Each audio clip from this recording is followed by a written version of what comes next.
दोस्तों, सपोज अगर Isaac Newton अचानक से टाइम मशीन का इस्तेमाल करके हमारी आज की दुनिया में वापस आ जाएं, तो वो हमारी आज की दुनिया को देखकर काफ़ी ज़्यादा हैरान हो जाएंगे। वो पाएंगे कि जिन फिजिकल थ्योरीज को उन्होंने डेवलप किया था वो अब पहले से भी और ज़्यादा एडवांस हो चुकी हैं। जो चीज़ें उनके ज़माने में काफ़ी ज़्यादा मिस्टीरियस मानी जाती थी, उन चीज़ों को आज हर एक फिजिक्स स्टूडेंट्स को पढ़ाया जाता है, जैसे कि कैलकुलस। न्यूटन ये देखकर काफ़ी हैरान हो जाएंगे कि कैसे स्विट्ज़रलैंड में मौजूद एक काफ़ी बड़ा पार्टिकल एक्सेलरेटर हमारे ब्रह्मांड के नियमों से पर्दा उठा रहा है। वो इस बात को रियलाइज़ करेंगे कि कैसे उनके द्वारा दिया गया ग्रेविटेशन का कंसेप्ट अधूरा था। आइंस्टीन की relativity, quantum mechanics, string theory, gravitational waves, black holes, wormholes, इन सब को जानकर वो काफ़ी ज़्यादा फैसिनेट हो जाएंगे। इन सारी डेवलपमेंट को देखने के साथ उनको इस बात का ये रियलाइजेशन भी होगा कि अभी भी जिन फिजिक्स को डेवलप करने में उन्होंने अपना पूरा लाइफ स्पेंड किया, वो फिजिक्स अभी भी अधूरी है। फिजिक्स में ऐसे कई सारे अनसुलझे सवाल हैं जिनके बारे में अभी तक कोई भी नहीं जान पाया। उदाहरण के लिए डार्क मैटर और डार्क एनर्जी की मिस्ट्री के बारे में अभी तक हम पूरी तरह से क्लियर नहीं हैं।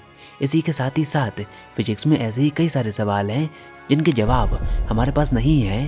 तो चलिए आज हम फिजिक्स के कुछ अनसुलझे सवालों को जानने की कोशिश करेंगे कि आखिर कौन सी बिगेस्ट अनसॉल्व प्रॉब्लम है जिनके आंसर अभी तक हमारे पास नहीं है। तो यहाँ पर हम टोटल 7 क्वेश्चंस को कंसीडर करेंगे और उनके बारे में थोड़ा सा डिस्कशन भी करेंगे कि आखिर क्यों वो क्वेश्चंस हमारे लिए अभी तक अनसॉल्व्ड रहे हैं। तो बिना टाइम वेस्ट करते हुए वीडियो को स्टार्ट करते हैं। तो हमारा सबसे पहला अनआंसर्ड क्वेश्चन है कि what is matter made of. आखिर मैटर किससे बना हुआ है। तो अगर आप एक फिजिक्स के स्टूडेंट हो तो आपको ये लगता होगा कि आप इसका आंसर जानते हो। एंड हाँ, हम ये बात जानते हैं कि मैटर एटम से मिलकर बना हुआ होता है and atom proton, electrons and neutron से मिलकर बने होते हैं और इन सब एटॉमिक पार्टिकल से भी छोटे पार्टिकल्स उनके अंदर एग्जिस्ट करते हैं, जैसे कि क्वार्क्स। अब क्या क्वार्क्स से भी छोटे पार्टिकल्स एग्जिस्ट करते हैं या फिर यही सबसे फंडामेंटल पार्टिकल्स हैं। खैर, इन सब के बारे में हमारे पास पार्टिकल फिजिक्स में एक मॉडल है जिसको हम कहते हैं standard model of particle physics, जो कि सब एटॉमिक पार्टिकल्स के बीच की इंटरेक्शन को काफ़ी अच्छे से एक्सप्लेन करता है। और इस स्टैंडर्ड मॉडल में जिस लास्ट पार्टिकल को खोजा गया था वो था हिग्स बोसॉन। बट कुछ वैज्ञानिकों का मानना है कि हमारा स्टैंडर्ड मॉडल सभी चीज़ों को एक्सप्लेन नहीं करता। ये इस बात को एक्सप्लेन नहीं करता कि हिग्स बोसॉन के पास मास क्यों एग्जिस्ट करता है, और ना ही इस बात को एक्सप्लेन करता है कि हिग्स बोसॉन के पास उतना मास क्यों है। क्योंकि थ्योरीज ये प्रेडिक्ट करती हैं कि हिग्स बोसॉन का मास काफ़ी ज़्यादा होना चाहिए, बट एक्चुअल में उसका मास प्रेडिक्टेड मास से काफ़ी ज़्यादा कम है। इनफैक्ट प्रेडिक्टेड मास से उनका एक्चुअल मास कई हज़ारों गुना कम है। और इसी के साथ ही साथ मैटर के साथ कई सारी मिस्ट्री जुड़ी हुई हैं जिनके बारे में अभी तक हम अननोन हैं। तो एक्चुअल में हमको नहीं पता कि आखिर फंडामेंटली मैटर किससे मिलकर बना होता है। नाउ हमारा दूसरा अनआंसर्ड क्वेश्चन है कि आखिर ग्रेविटी इतनी अजीबोगरीब क्यों है। Why is gravity so weird. हम सब जितना ग्रेविटेशनल फोर्स को जानते हैं उतना हम किसी और फोर्स के बारे में नहीं जानते। ग्रेविटी ही वो फोर्स है जो कि हम सबको इस धरती पर बांध कर रखती है। और आइंस्टीन की थ्योरी ऑफ जनरल रिलेटिविटी हमको ग्रेविटी का मैथमेटिकल फॉर्मूलेशन देती है। मैथमेटिकल फॉर्मूलेशन के साथ वो हमको ये डिस्क्राइब करती है कि कैसे स्पेस टाइम वर्क करता है, कैसे स्पेस अपने आप को बेंड करता है। लेकिन ग्रेविटी बाकी के 3 फंडामेंटल फोर्सेस के कंपैरिजन में लाखों गुना वीक है। पर भले ही ग्रेविटी काफ़ी वीक फोर्स क्यों ना हो, लेकिन हमारे वैज्ञानिकों के लिए ग्रेविटी के कंसेप्ट को पूरी तरह से समझना अभी बाकी है। हम सब ग्रेविटी के क्वांटम वर्जन को ढूंढना चाहते हैं और यही वो रीज़न है जो कि ग्रेविटी को काफ़ी वियर्ड बनाता है।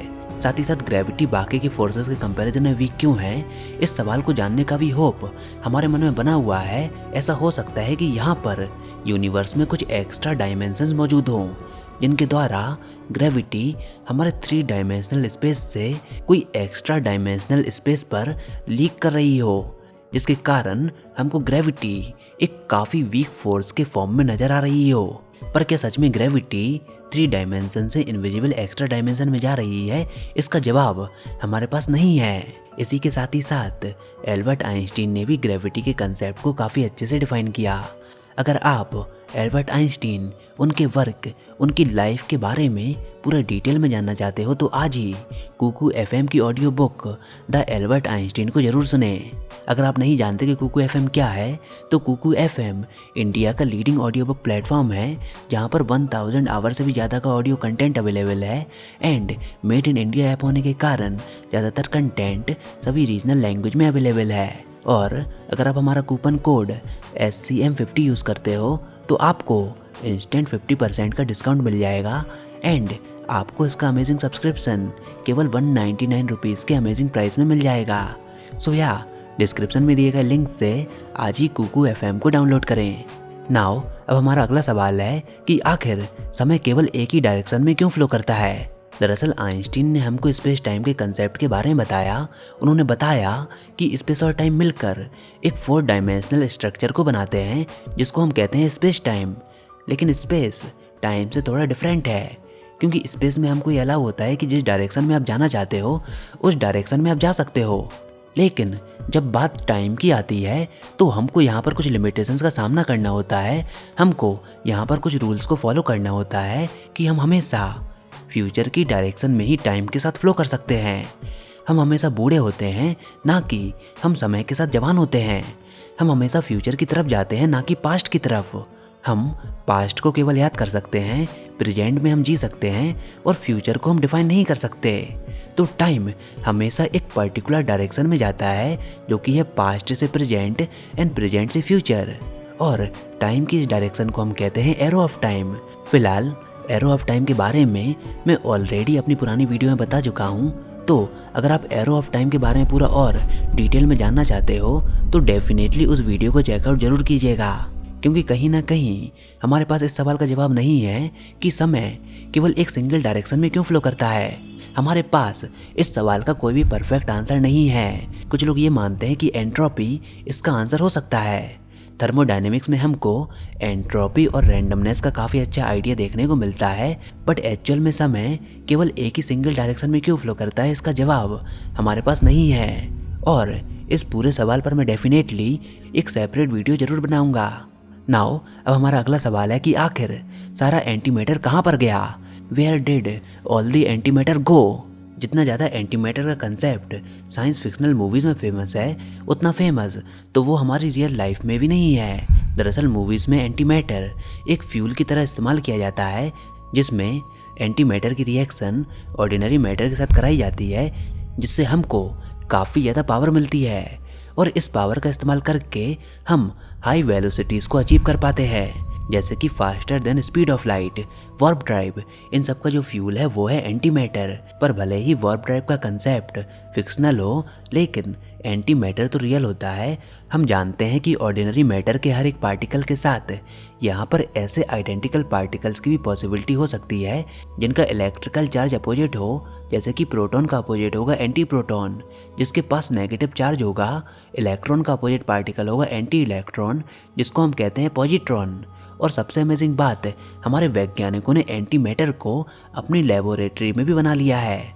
बट जब उन्होंने एंटीमैटर को बनाया तो उन्होंने ये पाया कि जितना एंटीमैटर को वो बनाते हैं उसके साथ ही साथ इक्वल अमाउंट ऑफ मैटर भी बनता है। तो यहाँ पर इस बात से इस पॉसिबिलिटी की भी संभावना उत्पन्न होती है कि जरूर बिग बैंग के समय मैटर और एंटीमैटर इक्वल अमाउंट में बना होगा। बट हमारा सबसे मिस्टीरियस सवाल ये है कि जब जब हमने अपने टेलीस्कोप से अपने आसपास की दुनिया को देखने की कोशिश की तब जो जो चीज़ें हमको नज़र आईं वो सब ऑर्डिनरी मैटर से बनी हुई थीं। हमारा सबसे मिस्टीरियस सवाल ये है कि आखिर सारा एंटीमैटर कहाँ पर गया।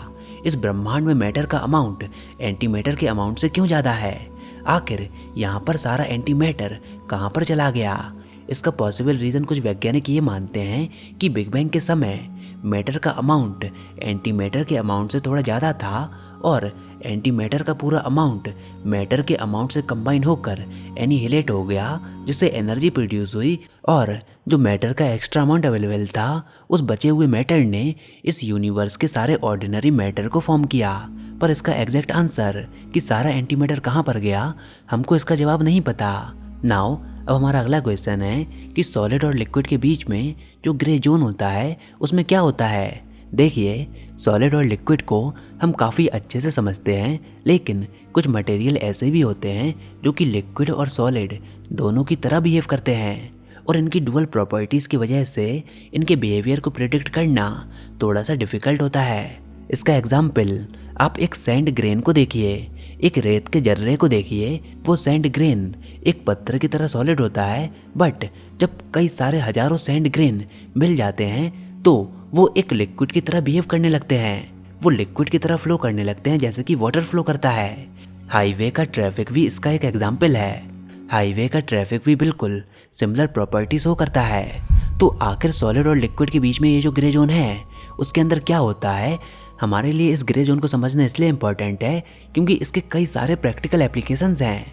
खैर, उन सारे प्रैक्टिकल एप्लीकेशंस की बात हम किसी और वीडियो में करेंगे।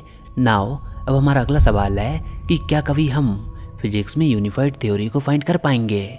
देखिए, अभी हमारे पास फिजिक्स में 2 रिमार्केबल थ्योरीज मौजूद हैं, जो कि है आइंस्टीन की थ्योरी ऑफ रिलेटिविटी और क्वांटम मैकेनिक्स। आइंस्टीन की थ्योरी ऑफ रिलेटिविटी हमको लार्ज स्केल और हाई वेलोसिटी पर हो रहे मोशंस के बिहेवियर के बारे में समझाती हैं। आप एक बॉल से लेकर एक पूरी एंटायर गैलेक्सी के मोशन को आइंस्टीन की थ्योरी से एक्सप्लेन कर सकते हो, बट जब हम एटॉमिक लेवल और स्मॉल स्केल पर आते हैं तो पार्टिकल्स के बिहेवियर को समझाने के लिए हमारे सामने आती है क्वांटम मैकेनिक्स। तो यानी कि लार्ज स्केल पर क्लासिकल मैकेनिक्स है और स्मॉल स्केल पर है क्वांटम मैकेनिक्स। पर हम ये चाहते हैं कि फिजिक्स की अलग अलग ब्रांचेस के लिए हमको अलग अलग थ्योरीज की स्टडी ना करनी पड़े। हम फिजिक्स में एक सिंगल यूनिफाइड थ्योरी को बनाना चाहते हैं। अब ऐसा नहीं है कि हमने इस यूनिफाइड थ्योरी को बनाने की कोशिश नहीं की। कई दशकों से हम स्ट्रिंग थ्योरी को डेवलप कर रहे हैं, जिसके अनुसार ये पूरा ब्रह्मांड कुछ एनर्जी के लूप से बना होता है, जिनके पास वाइब्रेशंस होती हैं और उनके पास एनर्जी भी होती हैं, और ये फंडामेंटल स्ट्रिंग्स इस पूरे यूनिवर्स को बनाती हैं। इसी के साथ ही साथ हम लूप क्वांटम ग्रेविटी को डेवलप करना चाहते हैं, और वैज्ञानिकों का मानना है कि अगर हम क्वांटम ग्रेविटी को फाइंड कर लेते हैं देन हमारे पास थ्योरी ऑफ एवरीथिंग को बनाने का एक टूल मौजूद होगा। पर क्या हम कभी उस टूल को फाइंड कर पाएंगे? क्या हम कभी यूनिफाइड थ्योरी को बना पाएंगे? ये सवाल फिजिक्स में अभी तक किसी के पास भी नहीं है। फिलहाल यूनिफाइड थ्योरी पर मैं पूरी डिटेल में बात किसी सेपरेट वीडियो में करूँगा। नाउ हमारा आखिरी सवाल है कि क्या लाइफ नॉन लिविंग मैटर से जनरेट हो सकती है। देखिए, हम इस बात को जानते हैं कि स्टार्टिंग के लगभग आधे बिलियन सालों तक हमारी पृथ्वी पर कोई भी जीवन नहीं था, लेकिन फिर अचानक से लाइफ ने अपना पहला कदम धरती पर रखा। पर आखिर ये लाइफ कहाँ से आई?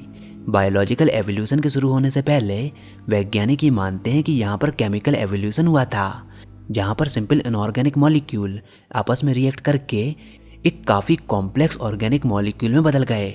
और ये प्रोसेस बेसिकली हमारे ओशियंस में स्टार्ट हुई, जहाँ से लाइफ ने अपने पहले कदम की शुरुआत की। पर आखिर इस सवाल का जवाब किसी के पास नहीं है कि कैसे नॉन लिविंग मैटर ने एक लिविंग लाइफ को जनरेट किया। फिलहाल आप अपने अकॉर्डिंग बताइए कि कैसे नॉन लिविंग मैटर एक लिविंग लाइफ को जनरेट कर सकता है। इसका जवाब हमको कमेंट सेक्शन में लिखकर जरूर बताइएगा।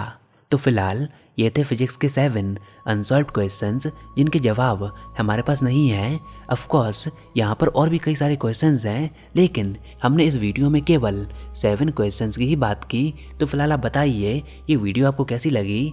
आई होप आपको ये वीडियो ज़रूर पसंद आई होगी। अगर ऐसा है तो इस वीडियो को लाइक कीजिए, अपने दोस्तों के साथ शेयर कीजिए, और अगर आपने हमारा चैनल अभी तक सब्सक्राइब नहीं किया तो इसको सब्सक्राइब कर लीजिए, ताकि आगे आने वाली कोई वीडियोस और अपडेट्स आपसे मिस ना हो पाएँ।